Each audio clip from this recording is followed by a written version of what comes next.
Bonjour et bienvenue pour une nouvelle échappée motarde. Vous savez combien ces émissions nous tiennent à cœur. On vous a fait découvrir Lyon pour la première, puis Nice et puis l'arrière-pays niçois. Ce coup-ci, on est parti à la découverte de l'une des plus belles régions de France. Sur les traces de Robert Louis Stevenson, on vous parle d'un voyage avec un âne, de l'île au trésor, de Dr Jekyll et Mr Hyde. Eh bien, c'est exactement ça, les Cévennes, entre Ange et Démon. Ange et Démon parce que cette moto, la Tracer 9 GT, est capable de faire aussi bien une routière tout à fait tranquille qu'être réellement démoniaque quand on la pousse dans ses retranchements. Mais c'est également de vrais anges, au sens propre comme au figuré, puisqu'on va aller voir une sorcière et puis un ange du côté de Frère Jean avec un monastère orthodoxe.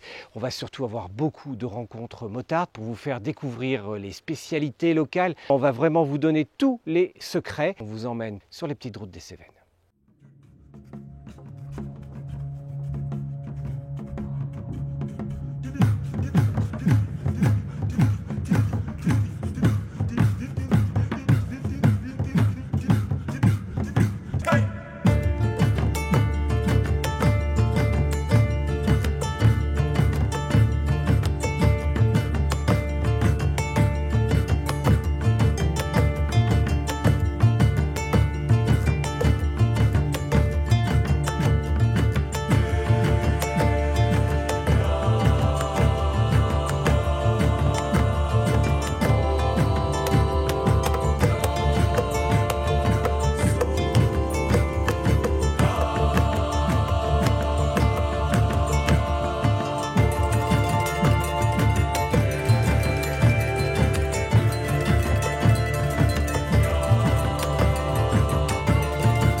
Bonjour Isabelle. Bonjour David. Merci de m'accueillir. Bienvenue en Cévennes, bienvenue au hameau d'Ozas.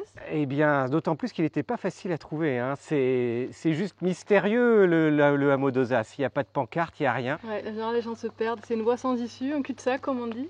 Mais ça valait le coup. Ça valait très bien le coup de se perdre et on va se perdre encore plus haut. et encore plus haut.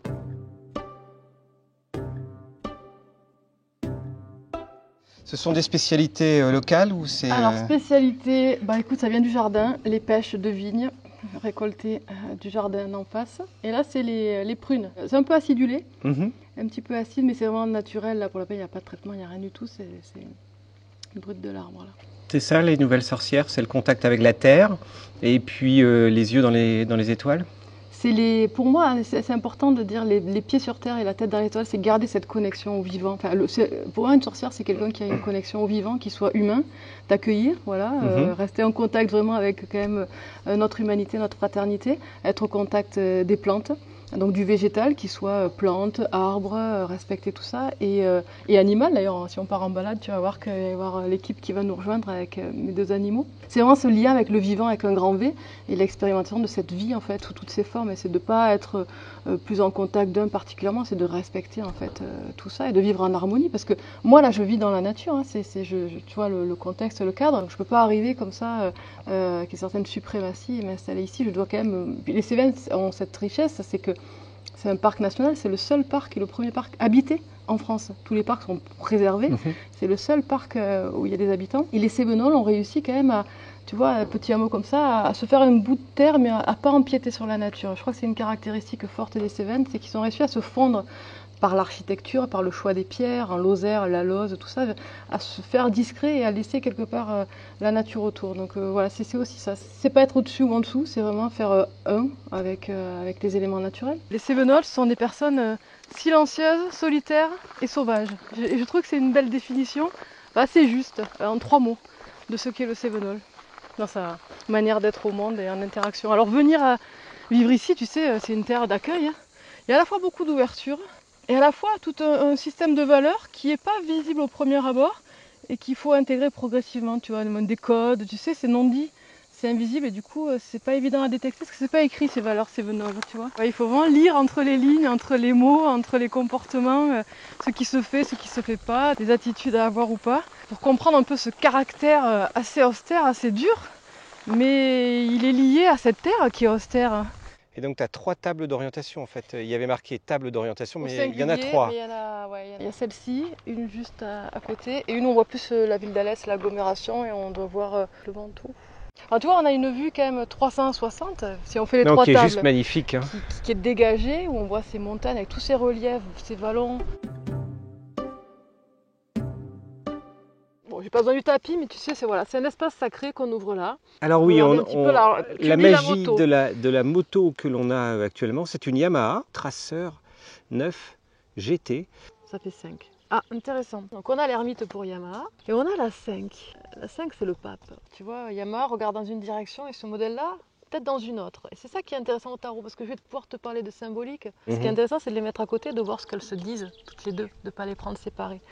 Lui, tu vois, il avance dans une direction à la lueur de sa lanterne et il est assez dépouillé, tu vois, il a juste un bâton de pèlerin. Le pape, lui, une autre ambiance. Et en fait, ce qu'on l'invite d'un point de vue, quand on a le pape en vibration, c'est, tu vois, là où montre sa main, la direction qu'elle prend, c'est le cœur. C'est-à-dire que tout ce savoir-là, tu vois, par exemple, les motards, tout ce qu'ils savent dans comment faire rouler une moto, les modèles, la technique, l'expertise d'être motard, quoi. Ça demande des années d'apprentissage après avoir été battleur, avoir cheminé. On a tout ça, c'est que de descendre dans le cœur. Et votre émission, quelque part, tu me disais tout à l'heure, l'idée c'est d'ouvrir à ces passionnés de moto, à de la restauration, à l'histoire, une région. Tu vois, il y a l'idée de, ok, c'est bien la moto, mais l'ouverture du cœur, c'est la rencontre. Et je pense qu'on va faire la moto pour rencontrer des paysages et aussi des personnages. C'est de mettre à profit tout ça pour que ce soit dans une ouverture du cœur. Et tant que c'est fait avec le cœur, ça a du sens.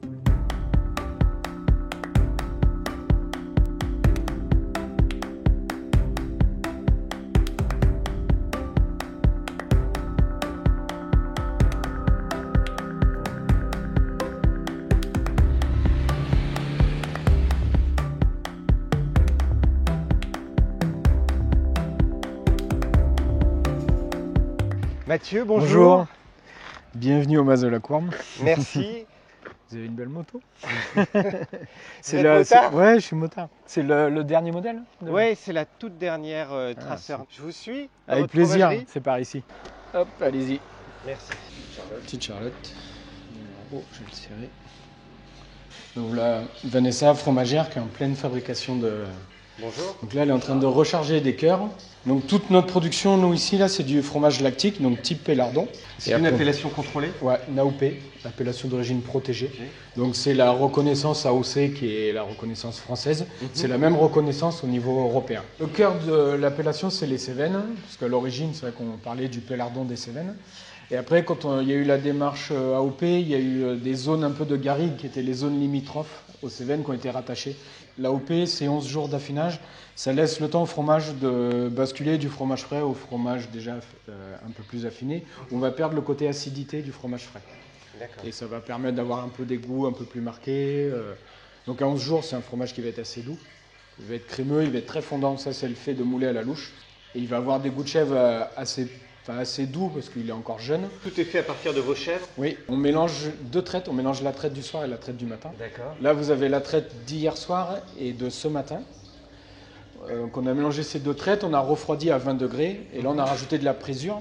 Donc la présure, c'est ce qui va faire prendre le lait, ce qui va faire gélifier le lait, qui va le transformer en caillé. Et on va le laisser reposer ici pendant 24 heures. Et demain matin, on va venir le mouler. En Pélardon, on va être à grosse majorité des petites fabrications fermières comme nous, c'est-à-dire que c'est des gens qui ont leur chèvre, qui traient leur chèvre et qui transforment le lait de leur chèvre. Donc nous, on a 130 chèvres. Nous, on essaye d'être autonome au maximum, c'est-à-dire tous les besoins de l'exploitation, de les produire nous-mêmes. D'accord. Donc on fait nos foins, on fait nos céréales. Elles sont en liberté en fait toute la journée. Elles peuvent sortir si elles veulent. Elles peuvent sortir si elles veulent, mais... Elles ont un joli poil soyeux, c'est à ça qu'on reconnaît. Ça, exactement. Là, vous avez l'œil d'éleveur qui commence à pointer. C'est pas trop dur d'être agriculteur de nos jours, justement ? Parce que, mine de rien, vous êtes levé tôt. On se lève tôt. C'est comme la moto, c'est de la passion. C'est un métier de passion. C'est un choix de vie plus qu'un métier. Tous les matins, on se lève. Moi, je me lève surtout en ce moment à 4h30. Pour les foins, pour la traite. Il n'y a pas de samedi, il n'y a pas de dimanche, il n'y a pas de jour férié. C'est difficile, mais c'est aussi beau. Enfin, Vous avez vu le cadre dans lequel on vit. Moi, le matin, j'habite un peu au-dessus, là, je descends à pied. Vous leur donnez à manger, c'est pour ça qu'elles vous suivent ou c'est votre voix qu'elles... Non, c'est qu'elles savent que quand j'appelle, généralement, c'est qu'il y a à manger. Eh, viens là. Donc en fait, il n'y a pas besoin de pipeaux pour les faire suivre. Mais après, elles sont malines, elles vont vite comprendre que en fait, ouais, que c'était une arnaque. Donc voilà, des cochons en plein air. Pourquoi le baron des Cévennes? En fait, le baron, c'était le surnom qu'on donnait aux cochons à l'époque dans les Cévennes. Donc là, c'est un collectif, on est une dizaine de fermes. Et on s'est regroupés, on a écrit un cahier des charges pour définir un élevage de porcs en plein air, avec une alimentation locale, à base de céréales locales. Il y a une trentaine de cochons, donc le parc fait 1 hectare, là, donc c'est assez grand. Donc ils ont 2 mois à peu près quand ils arrivent ici, et nous on les engraisse pendant minimum 1 an. Donc ce qui nous permet déjà d'avoir un cochon qui a été élevé plus d'1 an, avec un joli gras, une viande bien persillée. C'est peut-être le moment idéal pour déguster un peu de chèvre avec cette vue magnifique sur les Cévennes. Les cochons, c'est eux qui ont la plus belle vue. Donc. Petite gamme de Pélardon, voilà. Donc c'est du plus jeune. Voilà, le plus jeune, ça va être celui-là. Donc ça, c'est le fromage qu'on parlait tout à l'heure, qui vient de rentrer dans le Loire, donc qui n'est pas encore appellation Pélardon. Pour vous goûtiez la différence de goût, d'affinage, voilà, quelle différence ça met. Donc il a juste. Il a celui-là, donc il a 5 jours. Donc la moitié sur les 11 jours. Donc voilà, on a quelque chose de très crémeux. Très crémeux, un peu pâteux. On aura moins, je pense, tout à l'heure. On a l'acidité, parce que c'est un fromage jeune. Un pélardon crémeux, donc qui est AOC aujourd'hui, donc 11 jours aujourd'hui. On a déjà, voilà, on voit ce que je parlais tout à l'heure au niveau du crémeux sous croûte. Là, celui-là, si on le laisse dehors pendant un petit moment, là, on va avoir la crème qui va se sauver toute seule. Il a fondu. Voilà, là, il n'y a presque plus besoin de mâcher pour juste appuyer sur le palais avec la langue. Et c'est pas fort du tout non plus. Non, un fromage de 11 jours, il va... On a perdu un peu le côté pâteux qu'il y avait plus sur celui-là. Moi, je sens quand même moins d'acidité qu'il y avait tout à l'heure. Non, il est plus doux. Donc après, on a un fromage donc demi-sec qui va avoir 1 mois d'affinage. Lui, il tient entre les doigts. Mais il reste souple à l'intérieur. C'est vraiment demi-sec. Ouais. On a encore la texture, on a encore le côté fondant. Ah, par contre, en goût, ça n'a rien à voir. Après, c'est plus concentré, parce qu'on a perdu de l'eau. Mais il n'y a pas encore ce côté piquant du fromage plus sec. Là, on a un fromage tout bleu, celui-là, il a 3 mois. Donc là, j'en ai moins. Voilà, on voit déjà au niveau aussi de la pâte. On se rapprocherait presque du roquefort, du coup. Oui. Bah, il y a ce côté pénicillium qui amène ce goût aux champignons. On commence à avoir un fromage qui pique. Ça met un peu de temps à arriver, mais ça commence à piquer. Et là, je vous ai mis, si vous êtes amateur de sensations fortes, un fromage qui a à peu près 2 ans.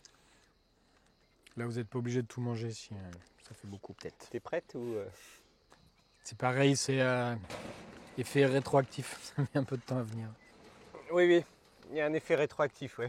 Je sens bien l'effet rétroactif. Déjà, là, on disait ça pique en fond. Là, c'est... Ah oui. Ouais, c'est ma limite personnelle. Bon, bah, c'est pas tout ça, mais... On va prendre cet excellent pélardon, on va l'amener au garage des Cévennes, c'est notre prochaine visite. Mathieu, merci encore de nous avoir accueillis ici. Merci à vous pour la visite. Ça fait toujours plaisir de voir un autre motard nous accueillir, autant un motard passionné qu'un éleveur de qualité et qui travaille vraiment avec amour ses produits.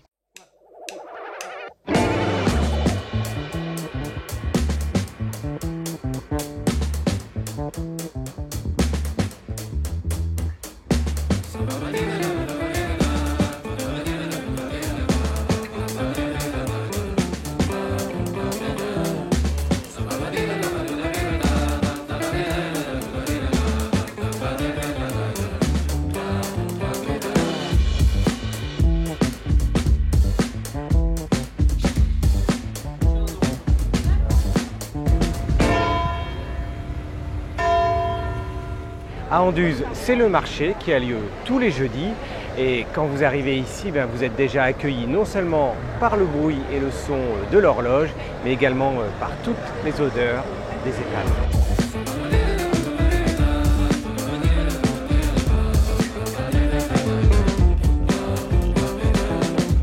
Bonjour. Bonjour. Alors vous êtes Producteur de safran à Anduze, complètement local. Alors, ça fait une dizaine d'années quand je suis arrivé à Anduze en fait, mais on a commercialisé au bout de 4 ans, quand on a eu assez de safran pour pouvoir lâcher nos métiers respectifs, moi et ma femme en fait. Et on s'est lancé principalement dans la gastronomie, donc tous les produits qu'on fait c'est avec des gens de la région, du Gard. Par contre ça c'est un élixir à base de safran, ouais. C'est pas courant. Donc là on a fait une macération de poire et de safran avec 50% d'alcool de vin et de poire. Et il est possible de tester? Bien sûr. Alors ça fait 25 degrés, c'est un digestif qu'on peut utiliser aussi sur un sorbet, sur une salade de fruits. Ouais, sur un sorbet ça doit très bien passer. Voilà. On est un petit peu sur un petit peu le thème du limoncello aussi, un petit peu. Donc voilà, les restaurateurs commencent à bien travailler avec en fait, même en cuisine. C'est délicieux. Ça se boit et ça se descend tout seul par voilà. contre. C'est très traître. Très faire attention parce que ça fait 25 degrés quand même. Donc, oui, ça se sent pas. Au deuxième ou au troisième, des fois on le sent.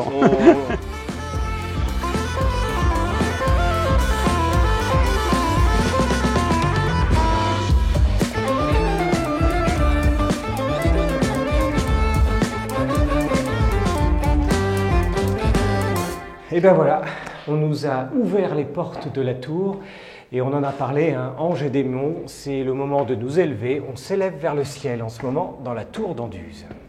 Avec un joli petit escalier en colimaçon, vraiment très élégant, qui va nous permettre de rejoindre avec ce fabuleux écho sous cette voûte, la fameuse horloge d'Anduze du 19e siècle. Oh, et avec ce ciel bleu aujourd'hui, c'est superbe. Et là, on domine toute la petite ville d'Anduze. Le fameux garage des Cévennes en ligne droite sur la place. Et puis ces petits toits en tuiles partout qui sont vraiment magnifiques. On est vraiment à la porte des Cévennes avec ces deux grandes rochers de part et d'autre, séparés par ce petit pont qui permet de voir passer le fameux petit train des Cévennes.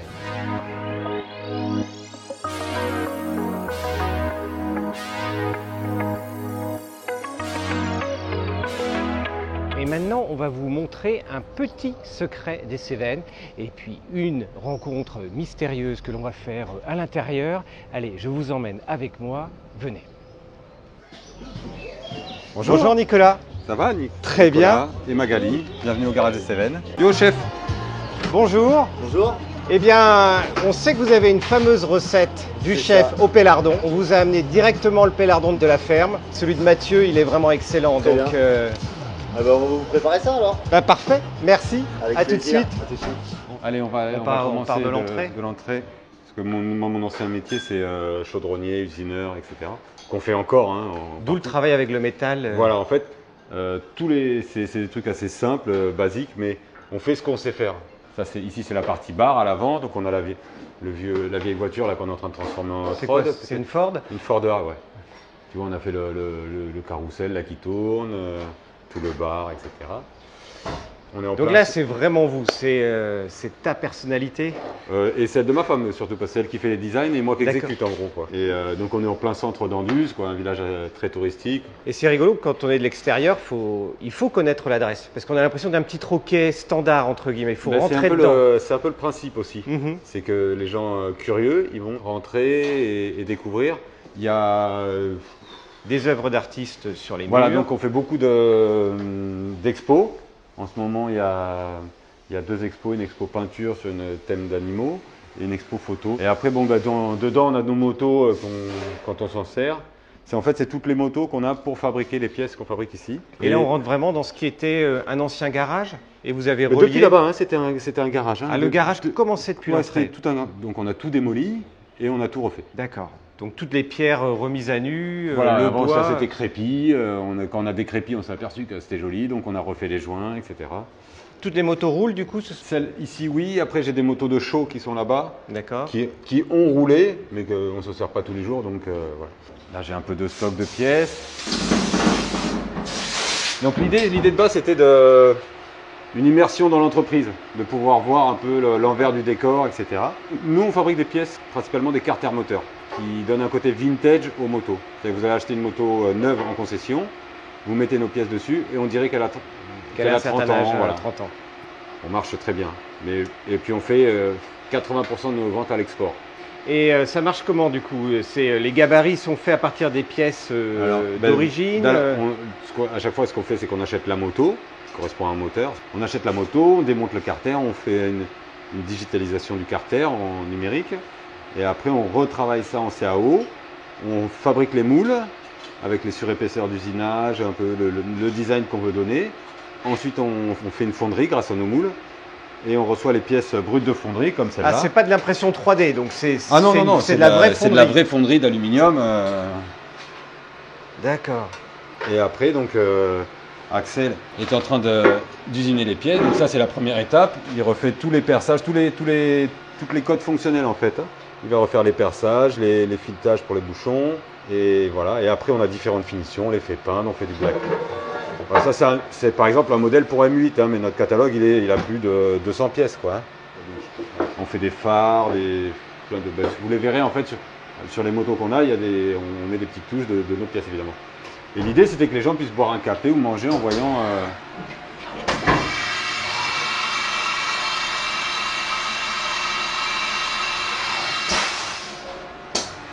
Ça, typiquement, c'est des choses que tu vois nulle part, quoi, à part en industrie, mais tu vois. L'envers du décor, quoi. Voilà, là c'est la partie emballage expédition. Pas que, parce que. Ou alors celle-là. Oui, on fait aussi des. Mais c'est plus rare, on en fait 1 ou 2 par an, des motos sur mesure, quoi. Mais pour nous, quoi. De temps en temps, ce qu'on a fait, on a fait 3 ou 4 fois, on fait des tombolas. D'accord. Sur des gros événements, on fait gagner les motos. Et tu roules en quoi au jour le jour? J'en ai 2, j'ai ma moto avec qui je vais partir avec vous tout à l'heure, c'est un chopper des années 70 qu'on a fabriqué. Et après, j'ai un gros touring où il y a les sacoches pour aller faire les courses.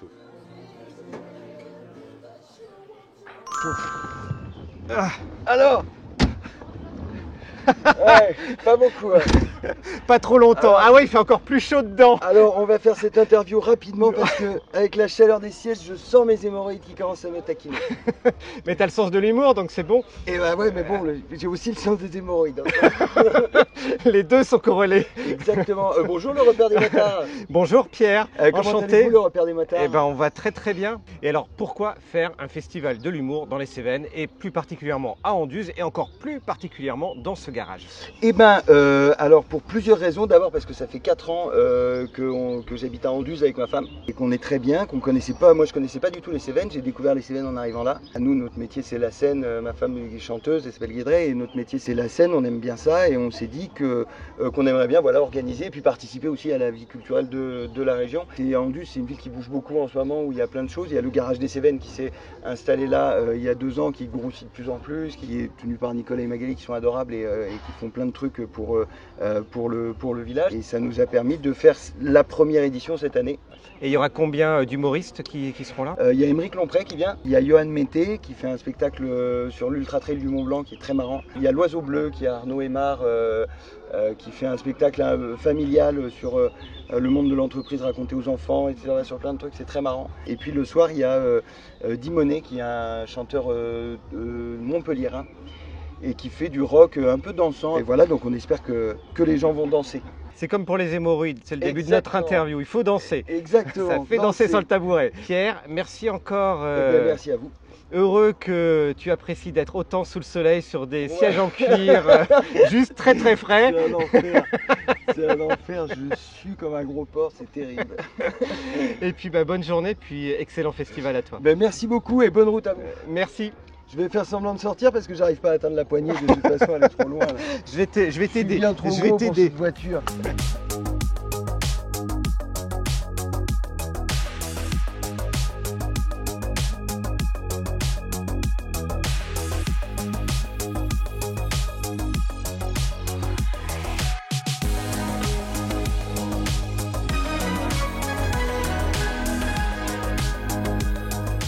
Alors voilà, je vous ai préparé les conchiglioni aujourd'hui avec le fromage de chèvre que vous m'avez ramené de chez Mathieu. Voilà. C'est une pâte italienne qui ressemble à un coquillage. Et on va la farcir aujourd'hui avec une farce fine au bœuf, noisette du Piémont. Les Cévennes ici on appelle ça le Piémont Cévenol.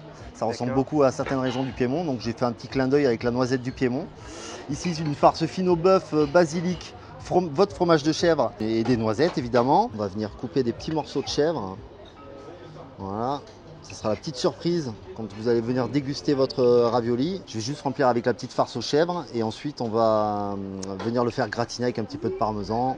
Ah mais moi j'ai une mère italienne et un père plutôt cévenol, donc voilà, c'est vraiment toujours le mélange. On est dans la cuisine, dans le partage, quelque chose de plutôt gourmand, un petit peu original, et puis avec des produits locaux évidemment. Voilà.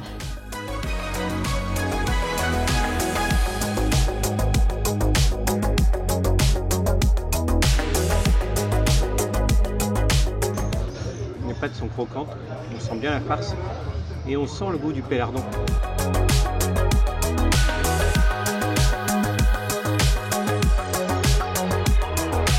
Alessandra, merci. Merci à vous. C'est une rencontre cosmique aussi aujourd'hui parce que 99 c'était la naissance du repère des motards. Ouais. Et je crois que c'est une année importante pour vous. Un gars, une C'est fille, vrai, on exactement. revient dans quelque chose que vous connaissez bien. Ouais. On vous connaît en tant qu'actrice, mais vous êtes passée derrière la caméra. Oui. Et vous tournez aujourd'hui Touché, un téléfilm, Exactement. dans le garage des Cévennes. Entre autres, racontez-moi cette histoire. Pourquoi le garage des Cévennes? Pourquoi les Cévennes? J'avais envie de faire ce téléfilm dans la région parce que je voulais quelque chose de provincial et puis aussi parce que comme c'est ma première réalisation, j'avais envie d'être entourée, d'être avec des gens qui vont m'accompagner. Et donc j'ai tout fait pour tourner ici à Anduze puisque c'est, je viens d'ici, d'Alès et d'Anduze. Et puis j'ai eu la chance effectivement de rencontrer Magali et Nicolas effectivement qui ont commencé. Alors là je les ai connus, moi ici il n'y avait rien. Et puis on a sympathisé très rapidement avec Nicolas et Magali. Et ce qui est dingue, c'est que ce téléfilm donc, que j'ai démarré là, enfin je viens de le terminer il y a 2 jours. Il fallait absolument que je puisse loger mes comédiens et comédiennes. Donc l'ouverture de leur hôtel a été faite, a coïncidé, mais alors pile poil. Ils ont terminé très vite la veille pour que tout soit impeccable pour mes acteurs et actrices. C'est quoi pour vous la magie des Cévennes du coup? Puisque c'est votre région un peu d'enfance. Ouais, complètement même. Déjà, alors vous parliez des motards, mais alors oui, moi quand j'étais jeune, j'avais un amoureux et on faisait évidemment avec sa moto, on faisait toute la corniche et la barre des Cévennes, qui est quand même pour un motard extraordinaire. Ouais, enfin, évidemment que c'est un arrêt obligatoire à Anduze pour faire cette route merveilleuse que j'ai faite en moto, que j'ai faite à cheval, que j'ai faite en randonnée. Ah, en âne aussi? Oh, non, là non, ça c'est pour les touristes. D'accord. C'est une région extraordinaire et pour faire là des trajets en moto, honnêtement, on a un très beau pays où il y a plein d'endroits magnifiques, mais là c'est assez exceptionnel. Bon, je vous remercie beaucoup. Je sais que vous êtes en vacances après le film, que là vous vous reposez. Donc c'était gentil, extrêmement gentil merci à vous, de prendre ces minutes pour nous. Et donc, bon lancement merci. pour le téléfilm et puis surtout bonnes vacances. Merci beaucoup. À très merci, bientôt. à très bientôt. Au revoir. Au revoir.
Plutôt custom culture, mais aussi trail culture. J'ai un petit peu vécu au Maroc, donc là c'était encore plus trail qu'ici. J'ai eu que des vieilles motos, pas de trail moderne comme ce traceur que j'ai pu essayer. Et du coup, en passant d'une custom base, d'une custom culture à une traceur neuf, dernière génération GT, ça te fait quel effet? En termes de vibration, on se demande si le moteur est allumé. C'est assez incroyable à quel point cette moto elle disparaît complètement entre les mains, à mon sens, parce que ça vibre pas, ça fait pas de bruit, ça tourne, ça va là où on veut. Il y a de la puissance à peu près partout. On ne regarde pas le rapport qui est engagé, la moto repart tout le temps. Voilà, c'est rigolo une moto neuve. On ne s'y attend pas. C'est un Chauvel, c'est une Harley des années 70 quoi. Puis on y a fait un petit peu un look des 70s. Donc là-dessus, on a casé un peu tout ce qui nous traînait dans les ateliers. Il y a des pots de terreau, un réservoir de terreau. Après on a usiné des jantes. Ça, c'est le travail de l'atelier qu'on fait. Et après, il y a nos pièces classiques, comme les record box, ça s'appelle, le nez cochon, le primaire. Ça se conduit comment? Parce que quand on a les deux bras aussi proches l'un de l'autre, puis ils sont où les freins là-dessus? Les freins, c'est juste au pied. Et en fait, les deux l'avant et l'arrière sont reliés au pied. Et puis, donc c'est moderne en fait. Ouais, il y a un répartiteur hyper perfectionné. Ok. Et les freins, il faut prévoir en fait, c'est tout. Mais c'est une conduite un peu particulière, quoi, mais qui a son charme. Eh ben, c'est reparti, on repart sur la route. Allez, vamos à Florac.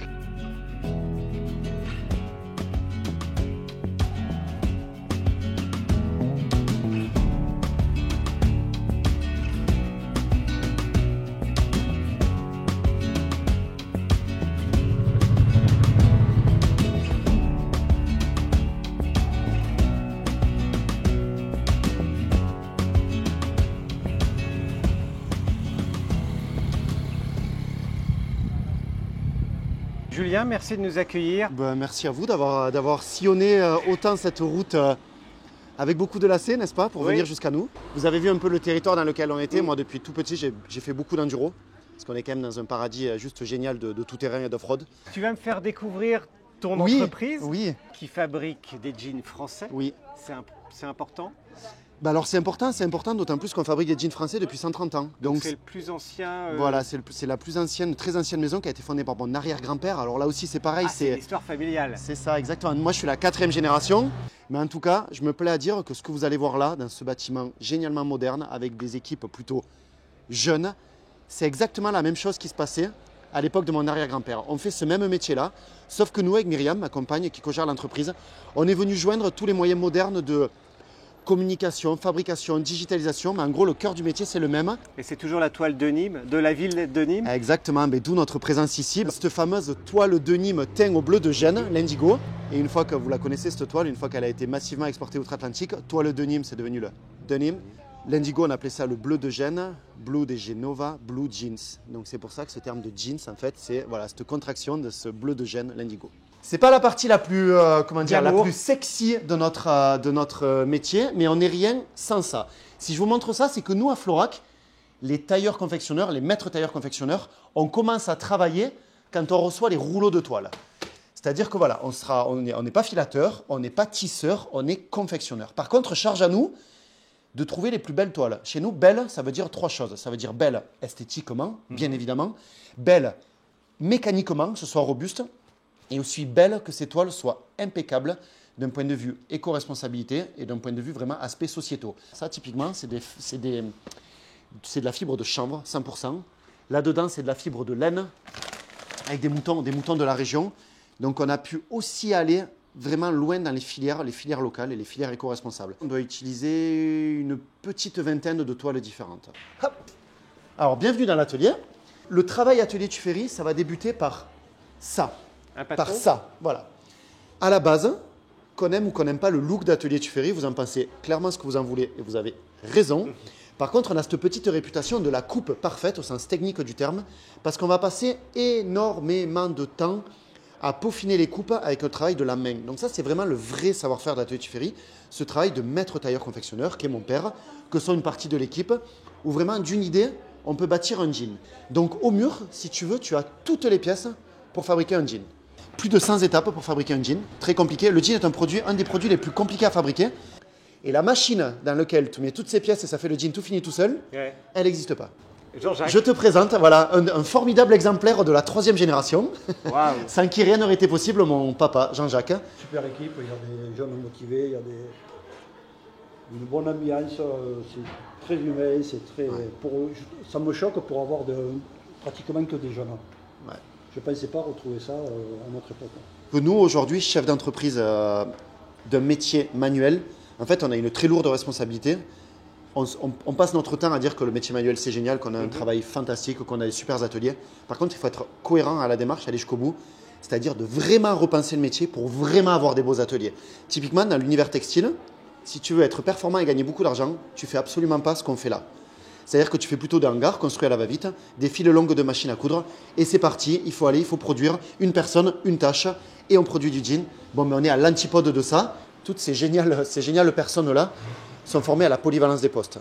Donc, c'est-à-dire qu'elles savent tout faire. On sait tout faire. Tout est crucial dans un jean. Tout est crucial et c'est là où c'est génial. Dans le cochon, tout est à Exactement. manger. Ben non, mais c'est aussi pour ça que c'est une des vertus de la polyvalence et c'est une des vertus de ces géniales compétences de mon équipe et de leur application, c'est que, en fait, presque le plus dur dans l'appréhension du métier, c'est apprendre tous les gestes, mais surtout comprendre l'interdépendance des actions. Je vous ai dit qu'il y avait 100 actions sur un jean, mais l'action 3, par exemple, elle est hyper importante pour le montage en position 48. Donc, qu'est-ce qui est important dans un jean? S'appliquer de A à Z. Et c'est pour ça que nous, on fonctionne en petite série. Julien, une fois qu'on a parlé de toutes ces toiles hyper résistantes, ça sent le jean bien résistant pour le motard quand même. Oui, alors c'est bon, mais c'est vrai qu'on en vend en général. C'est vrai qu'on fait quand même, on a beaucoup de motards qui apprécient la maison et la marque pour justement de base ce côté résistant de toile. Mais après, je suis très transparent avec toi. Pour le moment, on ne fait pas vraiment le jean motard, c'est-à-dire le jean Kevlar, le jean Armalite ou des choses comme ça. Par contre, on y travaille. On en est, pour ne rien te cacher, tout est prêt. C'est juste que c'est un peu dans la problématique du moment, c'est-à-dire qu'on est débordé de travail et on a du mal à trouver de la place en production pour vraiment lancer ça. Mais je meurs d'envie de ça. On a la culture moto, j'ai fait la moto, on reçoit des motards. On sait que potentiellement, on peut avoir une clientèle géniale, énorme, qui en plus est hyper agréable à gérer. Donc, on continue à progresser en fabrication, on va beaucoup pousser les murs. Ça va nous aider à avoir de la place pour justement répondre notamment à ces demandes-là et tant d'autres. Et d'un autre côté, tu as vendu un jean à un motard? Oui, alors on a reçu un jean. On a mis du temps à comprendre ce que c'était. Tout coupé de haut en bas sur les 2 jambes, donc coupé. Et on s'est dit, mais qu'est-ce que c'est que ça? Et en fait, c'est un client, c'est un très bon client à nous. Il venait d'acheter son jean, il a pris une grosse vautre en moto, assez importante parce qu'il s'est cassé les 2 jambes. Et du coup, en fait, les pompiers ont déchiré le jean, découpé le jean pour sortir les jambes. Et il nous l'a renvoyé ce jean pour nous montrer à quel point, en fait, sur les endroits de friction, en fait, il était hyper surpris que ça ait aussi bien tenu. Parce que pour le coup, ses jambes n'ont pas tenu, mais le jean a tenu. Et en fait, c'était un message plein de bienveillance de ce client qui nous a dit bon, mais c'est cool, c'est pas des jeans moto, c'est quand même chouette, mais bon, ne tardez pas à faire le jean moto non plus.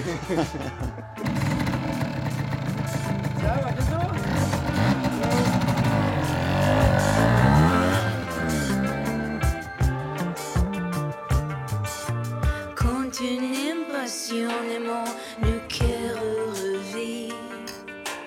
On oublie avant nos écrits dans nos nuits.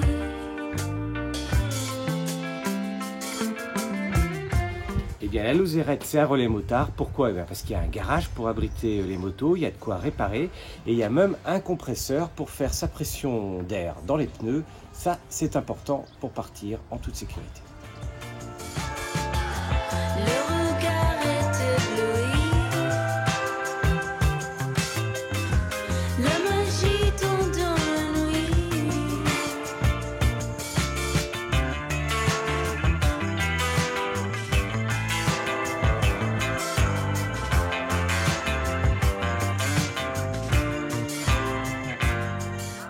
Eh bien, nous voilà au Mont Lozère, le plus haut point. Enfin, quand je dis le Mont Lozère, il faut marcher un petit peu dans la forêt domaniale de Lozère. Et oui, on est en Lozère, on est toujours dans les Cévennes.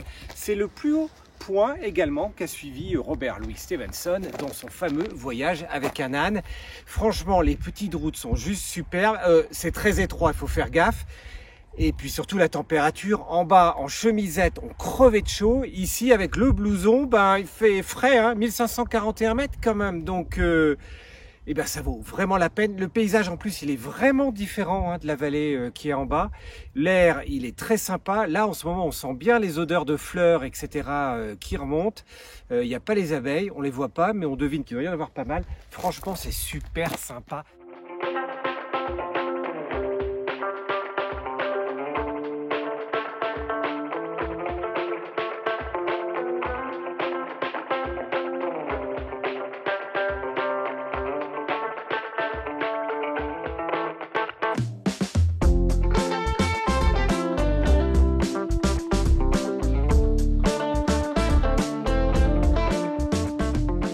C'est gentil de nous avoir arrêtés. Il n'y a pas de quoi. Vous faites quoi comme contrôle en ce moment? Alors là, on est ici sur un jour de départ en vacances. Donc on est plus sur de la prévention du risque. Comme vous avez pu le remarquer, on est sur une portion très sinueuse avec des dépassements qui peuvent être dangereux. On est également là pour lutter contre la nuisance sonore. On est dans un parc protégé, le parc national des Cévennes. Qu'est-ce qu'il y a à voir? Quelles sont les belles petites routes? Là, c'est une route très sinueuse particulièrement. Oui, alors là, vous êtes sur la nationale, on va dire que c'est l'autoroute des Cévennes. Vous avez la corniche des Cévennes qui est particulièrement réputée. Vous avez la route des Gorges du Tarn, la D907 bis. Un terrain de jeu idéal pour le motard, tout en restant prudent. Parce que les routes sont quand même dangereuses. Vous avez des enrobés qui sont changeants, du gravillon, du gibier. Vous êtes motard, pas juste dans le métier, mais et au civil, vous avez une Tracer 9 aussi? Alors moi j'ai une Tracer 900 de 2017. Elle a ses petits défauts, mais personnellement je les ai corrigés. J'ai changé l'amortisseur. Oui, c'est pas mal et les cartouches de fourche. Donc cartouches de fourche, amortisseur et des bons pneumatiques, c'est une super moto. Je ne doute pas que celle-ci soit encore meilleure. Bah oui, dernière génération 2021. Vous voulez l'essayer? On met le casque.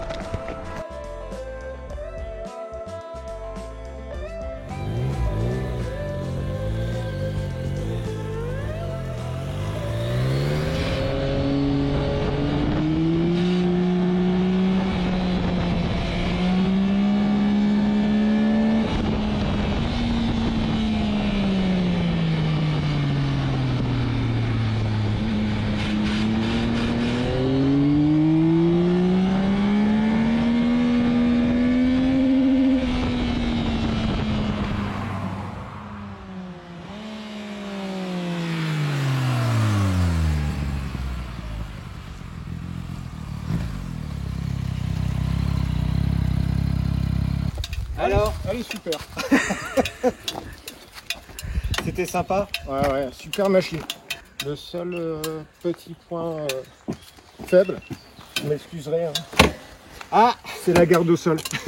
Ça a touché. Ouais. Je trouve qu'elle a moins de garde au sol que l'ancienne. Et sinon, c'est une super moto.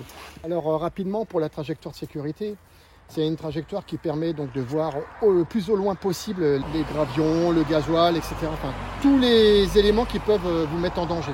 En fait, dans notre tête, on va diviser notre voie à nous en deux. On aura la mi-voie de droite et la mi-voie de gauche.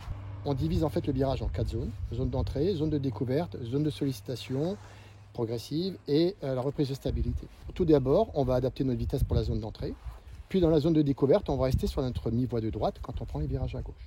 Une fois qu'on va savoir à peu près où est la fin du virage, alors à peu près on va déterminer ça avec la végétation, avec les poteaux électriques, les lignes blanches, les poteaux qui sont sur le bord de la route, on va pouvoir incliner un petit peu plus la moto et se retrouver sur la mi-voie.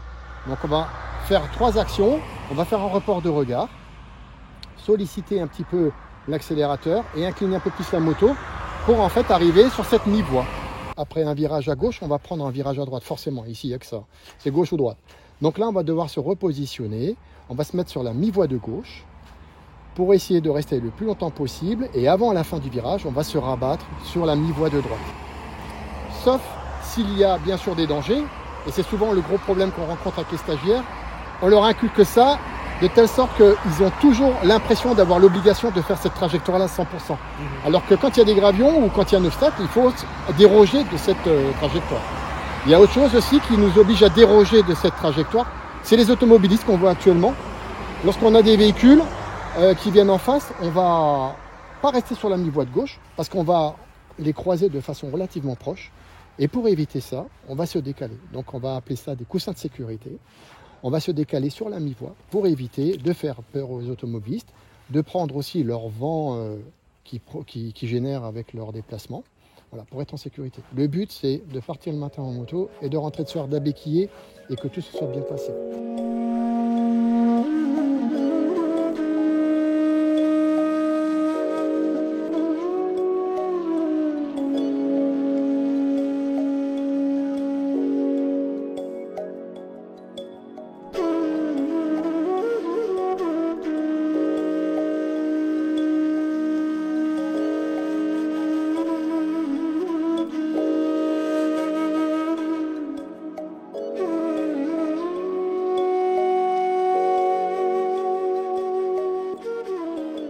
Et bien voilà, on a eu une très grosse journée de route. Je ne sais pas si vous êtes comme moi, mais moi le soir, le dos, ça fait un petit peu mal, les articulations aussi. Et oui, avec la vieillerie, on ne se détend pas. Il y a des solutions pour ça. Il y a plein de sens à suivre. On est ici au domaine des sens. On va vous montrer comment on peut se détendre. Alors déjà, il y a le lieu où on va dormir dans pleine nature. Et puis après, il y a des solutions, un petit peu de gymnastique avec le yoga et des mouvements spécifiques pour les motards. Là, vous saurez les secrets de ce qu'il faut faire pour ne plus avoir mal au dos le lendemain. Et puis à côté de ça, il y a aussi, encore une fois, la magie des Cévennes avec l'aromathérapie, autrement dit les huiles essentielles, car oui, les huiles essentielles peuvent aussi vous aider, notamment en voyage.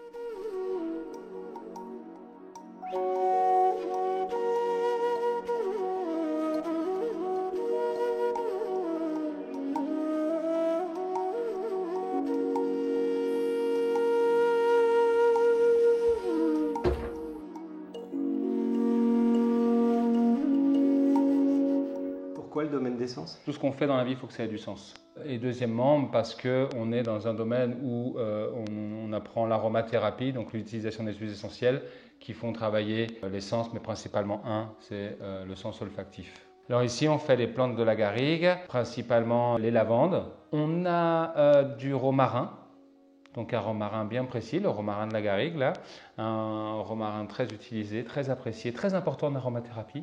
Et on a l'hélicryse italienne, ce qu'on appelle l'immortelle, qui pousse de façon endémique à la Corse. Et nous, comme on a un terroir qui se rapproche de celui de la Corse, on en a planté et elle se plaît bien. Tu vois, il y a des zones où on laisse pousser en sauvage, comme ça. On ne tond surtout pas. Nous, on tond une fois par an, on tond en tardif. Tu vois, il y a des insectes de partout là-dedans. Il y a tous les pollinisateurs qui sont là. Tu vois, tu peux mettre ta main là et sentir. C'est une plante qui est assez forte. C'est ce qu'on appelle l'immortelle. C'est l'huile qui absorbe les bleus ou quand on a des problèmes de circulation sanguine. Ou quand on a des problèmes cardiaques aussi, quand on fait de la bradycardie, de la tachycardie, quand on fait de l'arythmie cardiaque. Et tu vois, ça, elle est toute petite. Après, elle sera grosse à l'année 3. Et nous, on va prendre ça après, d'accord, qu'on va couper. Et ça, on va le passer dans l'alambic. D'accord. On va tasser le végétal, on va tout cueillir, on tasse le végétal en alambic, on fait passer de la vapeur et on récupère l'huile essentielle. Là, tu as de la lavande. Et cette lavande, elle est royale, elle fait plein de choses. Pour les brûlures, pour les coups de soleil, pour les piqûres d'insectes, concernant la lavande aspic. Il y a du camphre dedans, donc c'est aussi un décontractant musculaire. Et c'est pour ça que la lavande aspic, c'est le top. C'est un décontractant musculaire du coup pour le motard qui rentre après une grosse journée. Ouais.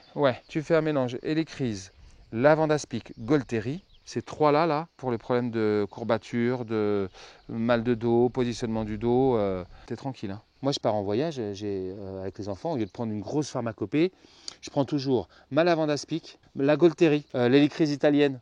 Je pars toujours avec une menthe poivrée. Une menthe poivrée parce que elle permet de rester concentrée. Et quand je la mets dans l'eau, elle purifie mon eau aussi. Et moi, je pars avec du thym. Parce que le thym est antibactérien et antiviral. On va les prendre avec nous. Et puis on va continuer.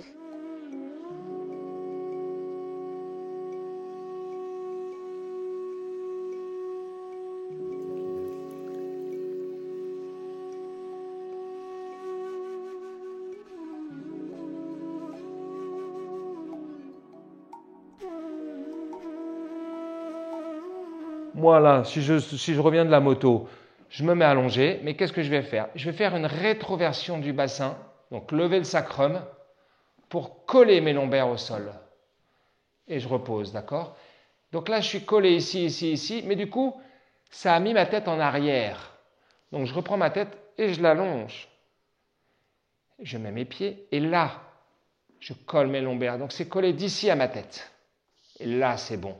Je vais lever un peu et je peux redescendre. Et quand je redescends, par contre, c'est vertèbre par vertèbre. Il n'y en a pas une qui double l'autre. Hein. C'est comme les enfants à l'école. Et là, je pose les lombaires avant de poser le sacrum. Je peux même attraper mes genoux. Voilà. Je peux masser ou pas, faire des arcs de cercle. Si on a envie, on fait ce qu'on veut. Mais surtout, on se pose comme ça, là. Bon, Yannick, merci pour ce tour. On a fait tout le tour entre le yoga, et les huiles essentielles, et ouais. le moyen de se ressourcer pendant quelques jours Ouais. dans un espace où on entend les cigales. Bon, c'était cool cette semaine. Ah, moi, ça, c'est le paysage, c'est route. Franchement, ça vaut tous les stages de pilotage. Vous venez une semaine ici pour tournicoter sur les petites routes, c'est du vrai bonheur. Le béton est génial. J'ai pas vu un nid de poule de tout notre séjour. Les rencontres.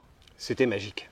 Tellement magique d'ailleurs que nous avons décidé de vous concocter un numéro des Cévennes parce que franchement, vous allez encore en prendre plein les mirettes pour le prochain numéro. Et puis n'oubliez pas la petite cloche et abonnez-vous, parce que sinon vous allez louper le numéro suivant. Allez, abonnez-vous et à très vite. À bientôt.